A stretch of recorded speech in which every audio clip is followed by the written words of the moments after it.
Single dad accidentally texted "I love you" to his boss. She showed up that Nagrian's hands trembled as he stared at his phone screen in absolute horror. The 3 words glowed mockingly back at him. "I love you."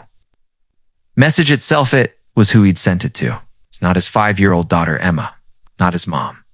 But Catherine Mills, his boss at Sterling Marketing Firm, is the most intimidating woman in the entire company. Asterisk, being a single dad wasn't easy. Ryan had been raising Emma alone for 3 years since his wife passed away. Between client presentations, school pickups, and bedtime stories, his life was an endless juggling act. Tonight, he'd been rushing through his routine, helping Emma with her bedtime while responding to work emails. In his exhaustion, he'd mixed up the message threads completely. Asterisk, no, Ryan whispered, frantically checking if he could unsend the message. Too late. 2 blue check marks confirmed Catherine had read it. His heart pounded. Should he explain? Apologize? Pretend his phone was hacked? He typed and deleted 5 different messages before finally settling on, "So sorry, Ms. Mills. That was meant for my daughter. Please disregard."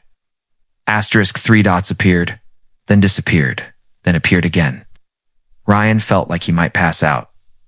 Finally, her response came. "We need to talk." "What's your address?" His stomach dropped. She was going to fire him at 9 p.m. at his home. This was unprecedented.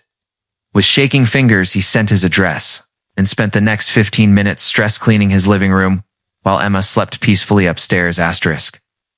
When the doorbell rang 30 minutes later, Ryan opened it to find Catherine standing there. But not the Catherine he knew from the office. Gone was the sharp blazer and stern expression. She wore jeans and a soft sweater, her usually perfect hair pulled back casually, and she was holding a grocery bag. Asterisk, "May I come in?" she asked quietly. Ryan stepped aside, completely confused.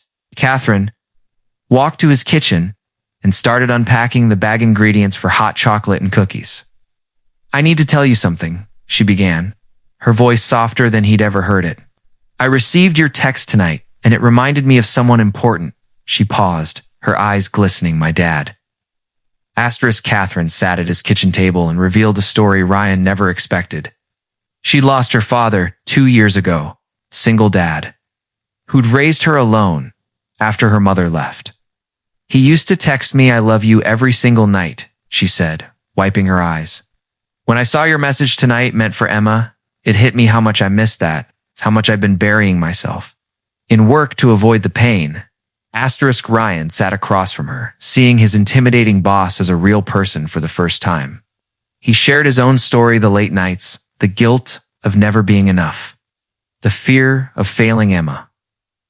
They talked for 2 hours, 2 broken people finding unexpected understanding. Catherine admitted she'd noticed Ryan's dedication, how he never complained despite his circumstances, how he always made time for Emma no matter what. Asterisk. "I didn't come here to fire you," Catherine finally said with a small smile. "I came because your accidental text reminded me that life is short, that connection matters more than contracts and quarterly reports." She proposed something unexpected: flexible work hours for Ryan and a company-wide policy for working parents. But more than that, she asked if they could be friends, real friends, outside the office hierarchy. Asterisk. 3 months later, Ryan's life had transformed.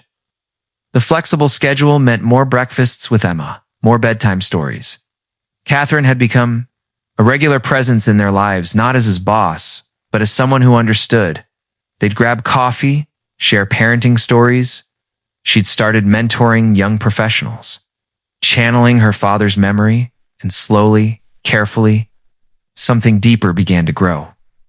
Asterisk. The accidental "I love you" had led to a real one, not rushed, but built on understanding, shared pain, and mutual respect.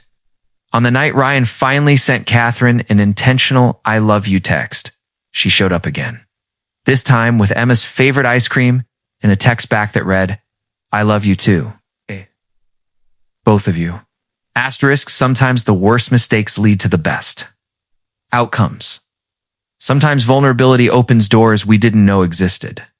And sometimes an accidental text to your boss becomes the beginning of everything you didn't know you needed. Asterisk Ryan learned that love takes many forms. The love of a father for his daughter. The love between two people who've known loss, and the courage to let someone in when you least expect it. All because of three little words sent to the wrong person at exactly the right time.